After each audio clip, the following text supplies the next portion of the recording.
Astrologically, October deals with an exploration and transformation, potentially asking us to find balance between our desires and practicality. Challenges related to independence and structure may arise as we navigate the intensity of our emotions and past wounds, pushing us towards personal growth and healing. The month culminates with a Taurus lunar eclipse, highlighting the significance of working on our self-worth. We may encounter conflicts, but also experience emotional breakthroughs, ultimately leading us towards a deeper understanding of ourselves this month. But let's break it down into each individual week now.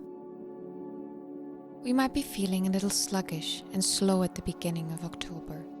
Our minds seem to keep wandering off, potentially leading to an increase in wishful thinking, as well as confusion, misunderstandings, and carelessness. Around the 3rd, we could be starting to feel a little fidgety because of said lack of focus, and compensate with a more independent, practical, and detail-oriented approach to life. Also, a trine between Venus and the North Node is indicating that some of us might be meeting people or get into situations that feel fated this week, particularly in the realm of romantic and social interactions.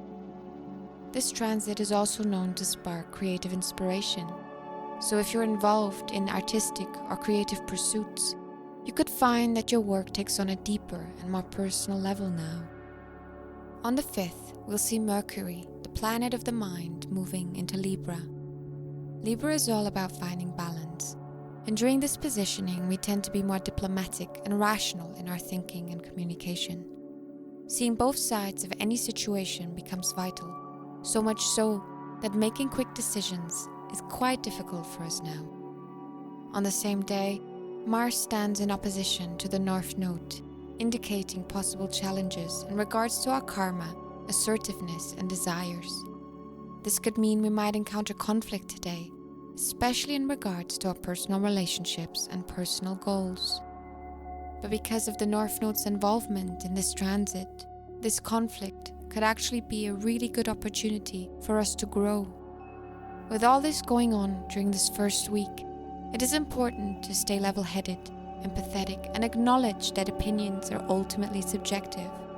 Also, scheduling and planning seems to be a good idea now, as well as creative self-expression. Venus joins Mercury and Lilith on the Virgo trine at the start of the 2nd week. Venus represents our relationships, beauty, ideals, and pleasures. So throughout the next month, we might see our approach to love becoming more practical. The topic of work-life balance might be popping up more, and a preoccupation with our health could also be happening. On the 9th though, Venus is actually conjunct with Lilith, so these Venus areas of our lives might feel more aligned now to our deepest desires, as we experience an increase in our intuitive awareness. This could be a good opportunity to experiment with releasing control, but at the same time, our emotions and desires might be a little too intense and difficult to satisfy now, resulting in possible power struggles.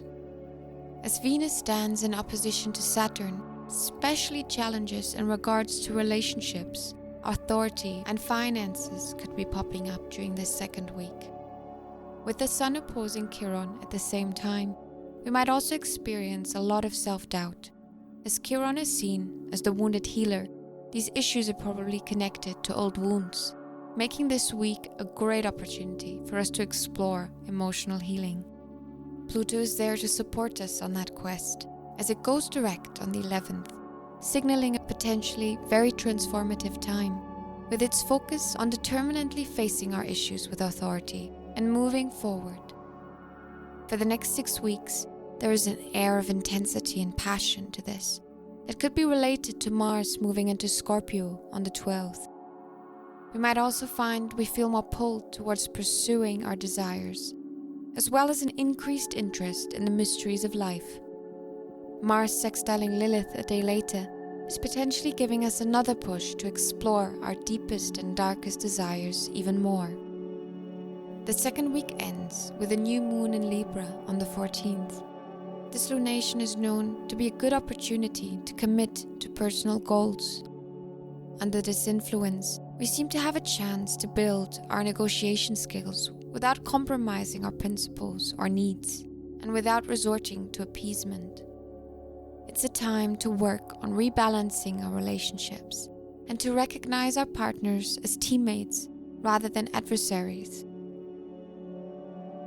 As we move into the second half of October, we may need to confront some issues related to our past so we can move forward towards the future we envision for ourselves. As the Sun and Mercury stand opposite the North Node on the 19th, we could experience difficulty in establishing what we actually want our future to look like. We might face difficulty when we try to express our thoughts now, increasing the chance of misunderstandings within our social interactions. Examining our own behaviors and actions could therefore be very fruitful now. We might potentially realize that we have to adjust ourselves in an effort to be who we really want to be, so we can get to where we really want to go.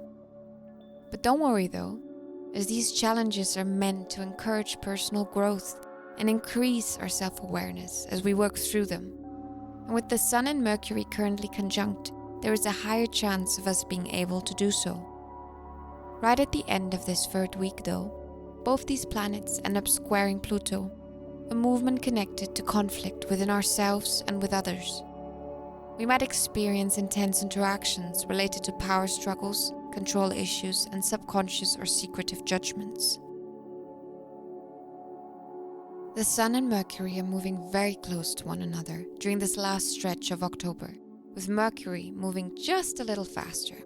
So on the 22nd, Mercury trines Saturn, while the Sun only does so days later. These positions might make this a good week to boss up in our lives and to do some concrete planning and prepping for our future, especially seeing as both planets move into Scorpio this week, further fueling our interest in transforming ourselves, but also potentially intensifying our communication style. A trine between Venus and Jupiter could support us in staying optimistic and friendly though, but it could equally lead to overindulgence and laziness. Also, this transit could indicate that some of us might be doing some traveling around the end of October, especially travel that involves other people. On the 23rd, a sextile between Mercury and Lilith might ease communication about our deeper desires, while the Sun sextile with Lilith on the 26th could potentially align our self-identity with these desires even more. We might also experience some form of stubbornness when confronted with leaving our comfort zone. On the 28th, we have this month's full moon in sturdy Taurus, a final nudge to get us to work out the imbalances in our lives between the tangible things and the intangible. If something has been building inside of us, we might see it unfold itself over the coming months. Full moons are all about emotional revelations. We might experience really challenging situations within our close personal relationships that could ultimately lead to the realization that something is lacking in our lives. We might become aware of where we have been overdoing our dependence on others, whether emotionally, physically, or materially, where it's come at the expense of our own self-worth. We are being encouraged now to instead appreciate the rewards of our efforts, acknowledge our need for self-care, and resolve conflicts between our need for stability against our need for change. The month ends with a Venus-Uranus trine on the 31st, the perfect transit for this day if you ask me. It can indicate our intuition is stronger than usual and bring about positive social interactions. Some of us might potentially even be meeting a new romantic interest. Also a good time to be creative and just have some fun. And that's it. October is looking like it could be a challenging month, where relationships are put to the test. But as long as we stay focused on our personal growth, we might actually have some fun along the way. These forecasts are probably the most work-intense videos I do, so I truly appreciate if you've made it up to this point. Thank you so much and have a great month, and I'll hopefully see you here again soon.